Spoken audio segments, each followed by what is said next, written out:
Well, it looks like today's Pontiac day. Just finished resetting the suspension on this drag and drive car. And it's time to get back to the 79 Trans Am and put the heads back on it. So I'm going to get this thing pulled out and we'll move on to that 79 TA.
Pull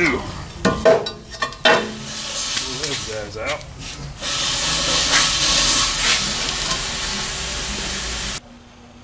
Well, that green drag and drive Pontiac is quite a car. I got it set up again. We raised he put different front springs in it, which raised the nose on it, and now it's cycling a lot better. So I'm interested to see how he can, what his response is from his new experiences with that car on the track, because it was hurting some feelings last year, and now it's set up even better. So pretty happy with that. Well, this thing, I actually got the passenger side head bolted down, and when I took this thing apart, I had a couple corner head bolts, the lower corner head bolts, a couple of them were really hard coming out, and I never figured out what caused that, and I finally figured it out. So the outwardmost exhaust manifold bolts go all the way through into the head bolt area, and whoever put this engine together last, those bolts were too long and they were interfering with the head bolts. Now, not a big deal. I actually caught it on this head. I went to drop head bolts in and the head bolt wouldn't fall down through the hole, so I was like, what the heck is going on here? And figured it out. Actually, I can even show you, because I haven't fixed it on the other head yet.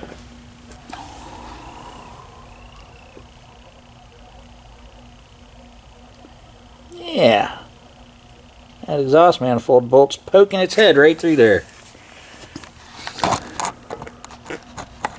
I think that one's okay.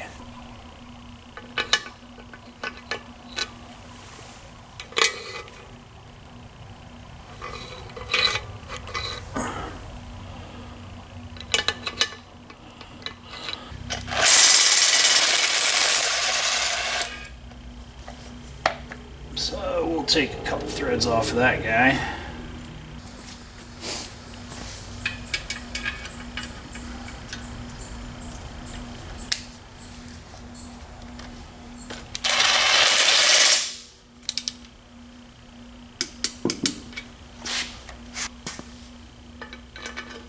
Perfect. That'll work. So our heads have been reconditioned, the springs tested good, all the valves checked good. We cleaned them up on the valve grinder, We did a cleanup cut on the seats, and we actually ended up knurling the valve guides. They were not horribly loose, but they were loose enough that we decided we'd tighten them up. So, new valve seals installed. I planed the exhaust manifolds on the surface planer, so we should have a nice, good gasket seal from our exhaust manifold to our cylinder head. So, I've put off slugging this thing over the fender here long enough. It's time to go back in the car. And then it's time to put a camshaft in.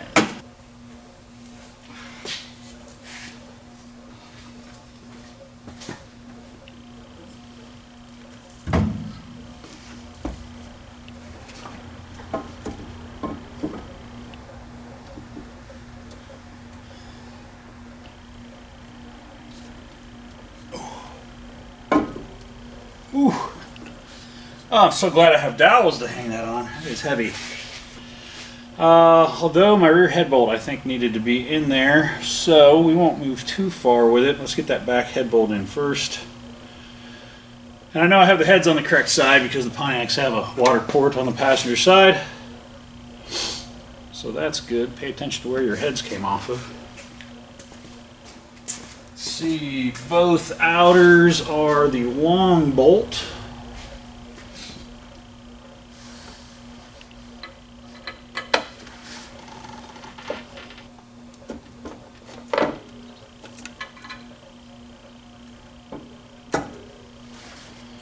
Hey, winning. So long bolt. The front and rear uppers are a medium bolt.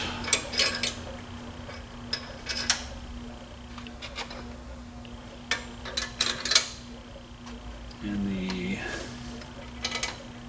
inboard bottom ones are short bolts.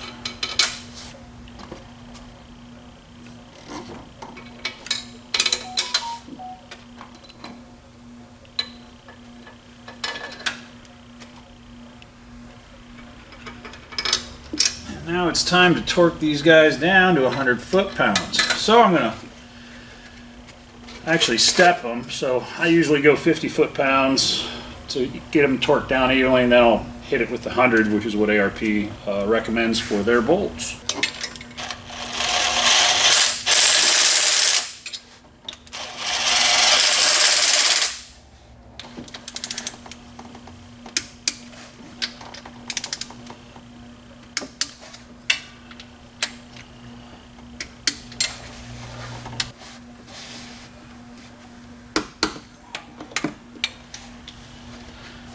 Check my centers.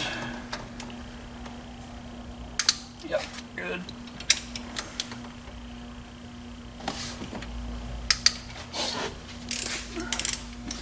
So first pass was 50, second pass is 100.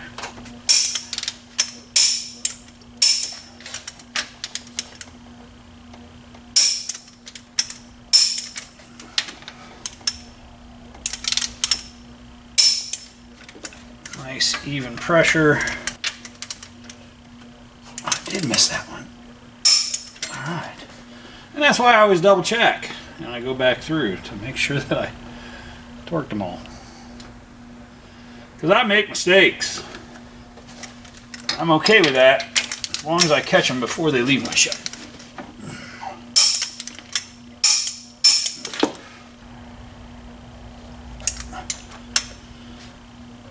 It wouldn't be so hard if this car didn't have AC. But it is a factory AC car, which makes it a little tight, but we got it torqued. So I know that one's good. I'm going to go through double check all the rest of them just to make sure I didn't miss one.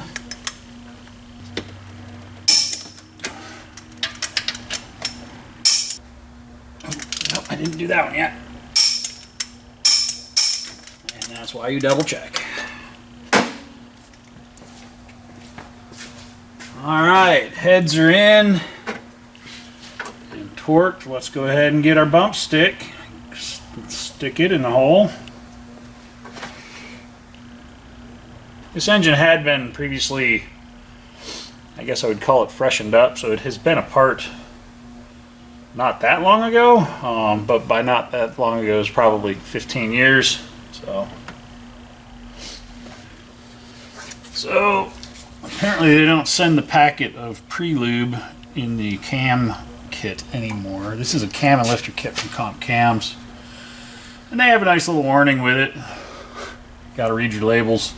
Failure to use Comp Cams break-in oil, part number 1590, or Comp Cams break-in oil additive, part number 159, during the break-in process could result in premature camshaft failure and may void your camshaft warranty. To learn more about proper camshaft break-in procedures, visit compcams.com or call Cam Help at 1-800-999-0853.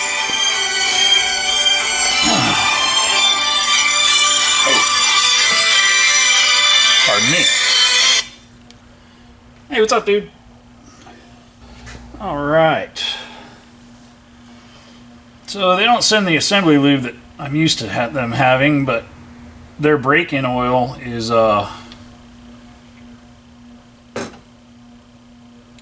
ready to do the job when it's time. In the meantime, I'm going to put some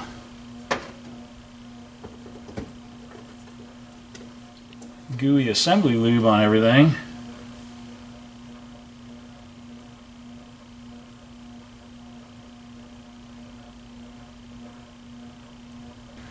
Now I will be priming the oil pump on this, even though we haven't had the oil pump out of it.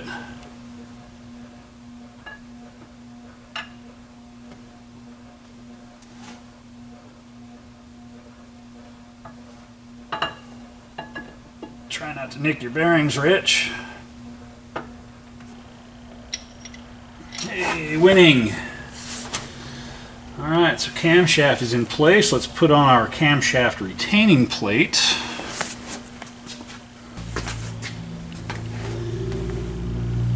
Which goes on with the hole at the bottom. Yep, like so.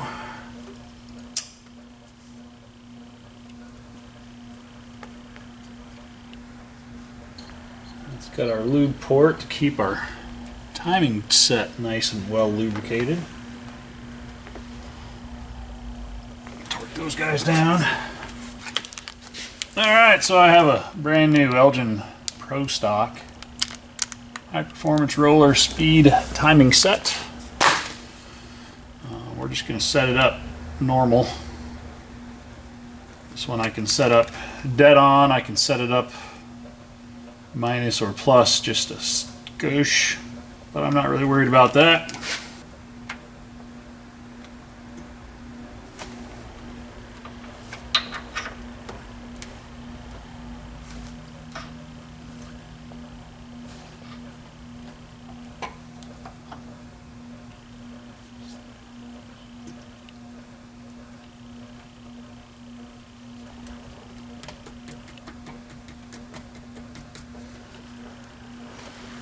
That's it. Let's drive it home with the bolt.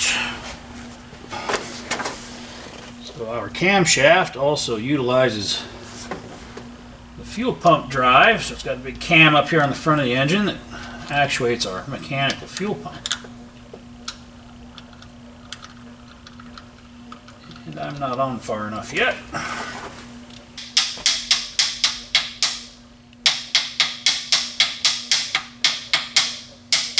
That should be enough. And it is.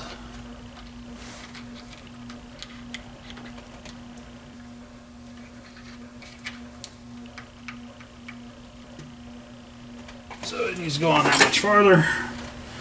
Where's my torque wrench at?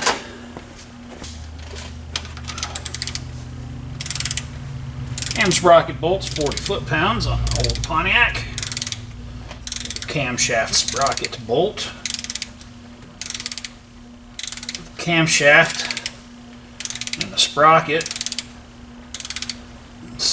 Use a guide plate to keep it centered in its position.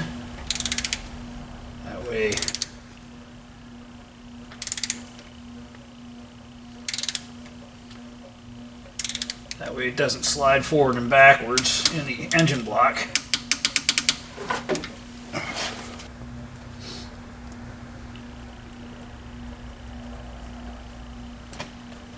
Going back feels good. So let's drop our lifters down in here.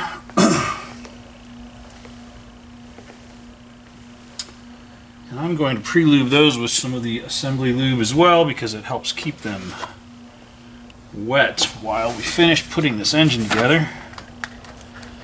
And these are all brand new lifters from Comp Cams.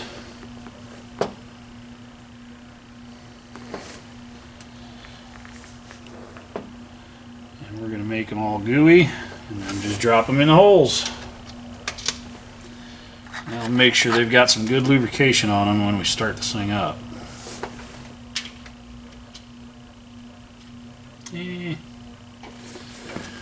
Put some on the sides too.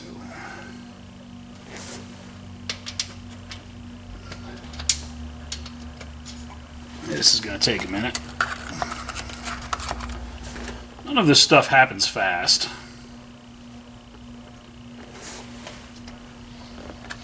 Well, this project's moving right along. Hopefully I can get the front cover on this yet today. And then I'll do some work on the water pump. We did find a new water pump for it. We got a new aluminum housing heavy duty unit. Looks like it's going to make a nice unit. I need to tighten up my backing plate to it a little bit. But that's a pretty good spot to be.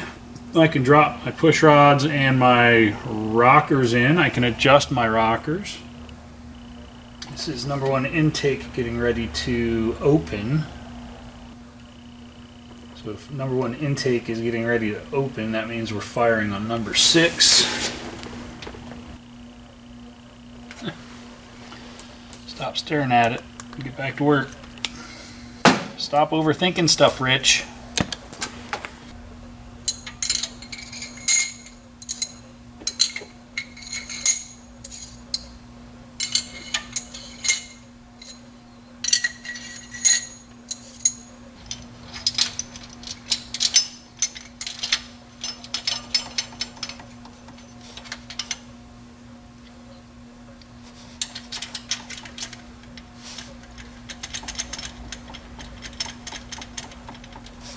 Making some headway today.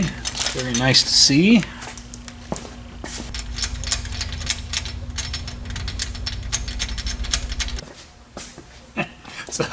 So I thought about it, and I'm like, you know what? I wonder if these are not adjustable. And I went over to another. I have a Pontiac 350, which all the Pontiac V8s share the same engineering, the same design, same structure. And so I went over and I looked, and I'm like, well, the nut, and I put it over there, and I'm like, oh, it's a locking nut. It's got a bolt torque, so the nut torque for your rockers is 20 foot-pounds. So you don't have to go through the process of adjusting valves on this setup with the Pontiac with the screw-in studs and the locking nuts, because these nuts just, you zip them down, you torque them to 20 foot-pounds, and you move on in life. So that's a lot less stressful. So I'm going to go get my impact and run all these down and hit them with a torque wrench, and then we'll be done adjusting valves, because there's no adjustment to them.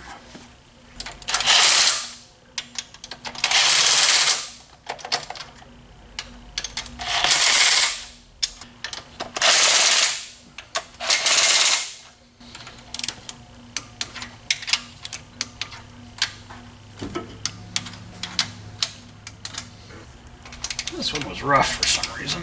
I don't know why. Probably because it's on the top of the cam lobe, and I had my impact on its lightest setting, so. Well, that's much easier than doing an actual valve adjustment.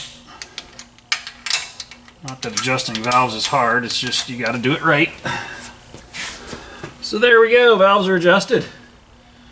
Valid pan can go on, and front cover are next.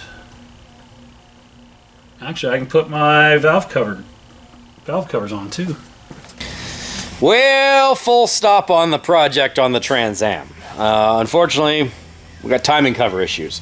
Now the nice thing is, as you'll see, this timing cover is all nice and shiny again.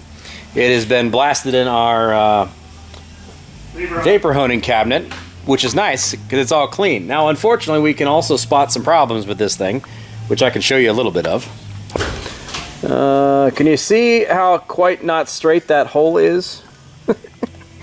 There is a number of holes that have been either damaged or misdrilled from the beginning, and a couple of them that actually have the threads pulled out of them, or basically pulled out of them. And this is not a moment where we want to put this thing back together with any kind of shoddy bits and pieces. So Rich was able to track down another timing cover for a Pontiac, a vintage old school one, and we're going to try that one, see if it's in a better shape. Consequently, we also discovered that my Pontiac 351 is even worse than this one was. So timing cover issues will be where we're going to stop this video. Should have the timing cover here in the next day or so, and then we'll compare and contrast the two and then make a decision from there. These are available in the aftermarket. There are a couple different companies that make them. Gonna try to probably stay away from aftermarket on this kind of thing unless we absolutely have to. If we do, we do. Anybody out there had any experience with, positive or negative, with aftermarket Pontiac timing covers? Before we buy something or order something in, we'd like to know a little bit about what we're going to get ourselves into if this new old one doesn't work out. So that's where we're going to end it here, folks. Thanks for being here. As always, like, comment, subscribe, all that jazz. We'll see you on the next one. Take care. Bye-bye.